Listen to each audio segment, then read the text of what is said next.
In the 1st Congressional District, Chad Kazi became the only candidate for major office that finished second place on May 18th but won his runoff election. Kazi defeated frontrunner Tim Woolridge 51 to 49% in the Democratic runoff. He faces Republican Rick Crawford in the fall. In the 2nd District, Joyce Elliott defeated Robbie Wills 54 to 46%. Elliott won by the largest percentage margin of any of the hotly contested federal races. She'll stand against GOP nominee Tim Griffin in November. And in the 3rd District, Republicans picked Steve Womack over Cecile Bledsoe by 52 to 48%, despite Bledsoe picking up the Mama Grizzly endorsement of Sarah Palin. Womack will run against Democrat David Whitaker in the general election. Joining me to talk politics is Talk Business contributor Jason Tolbert of the Tolbert Report. Jason, good to have you with us. Always fun. First question, we saw Sarah Palin endorse Cecile Bledsoe in the 3rd District race, as I just mentioned. She, of course, lost. Bill Clinton endorsed both Blanche Lincoln and 1st District winner Chad Kazi. They both won. So I guess my first question is, whose endorsement carries more weight in this election cycle? Well, I think all politics is local, and I think Bill Clinton certainly carried a big stick in the Arkansas Democrat primary.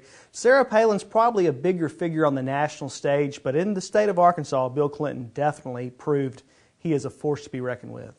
Yeah, let's talk about the congressional district races. I've already shared my thoughts on the Senate race. Well, let's start with the 1st Congressional District. Chad Kazi, the only come-from-behind winner on election night, was in 2nd place in the primary.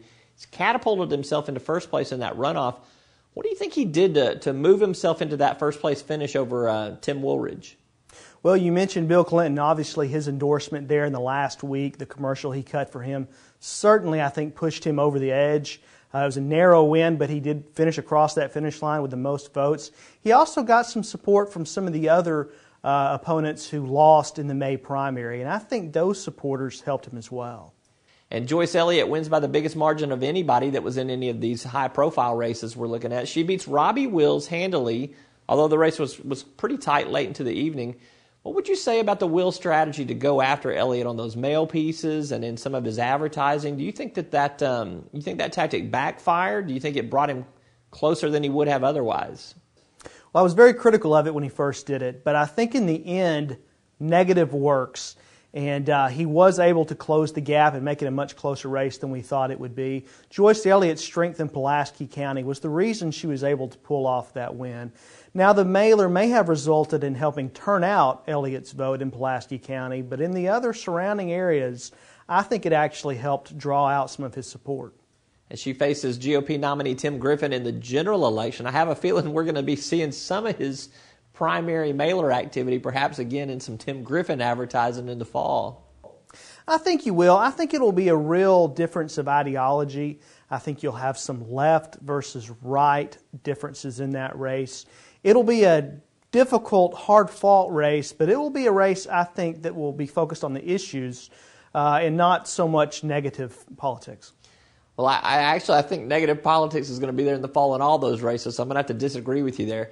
Let's go to the 3rd Congressional District. Steve Womack was the front runner. He narrowly beat Cecile Bledsoe. She came on strong there at the end. But basically, what do you think was the strength of Womack's victory in the 3rd District? Well, you know, he had a commanding lead coming out of the May 18th primary. I think he had about twice as many votes as Bledsoe did in the first round.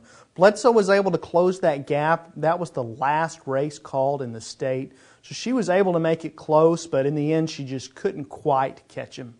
Yeah, and I think if you look, too, at their home territory, both of them claimed Republican Rich Benton County as their home base, but Womack won it. That was a pretty telling sign as to who had more strength at home. Would you agree?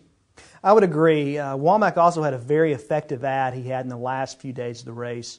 He hit Cecile Bledsoe on some of her votes for tax increases on the cigarette tax and on the milk tax.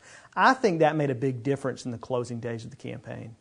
All right, Talk Business content partner Jason Tolbert of the Tolbert Report. You can read him online at tolbertreport.com.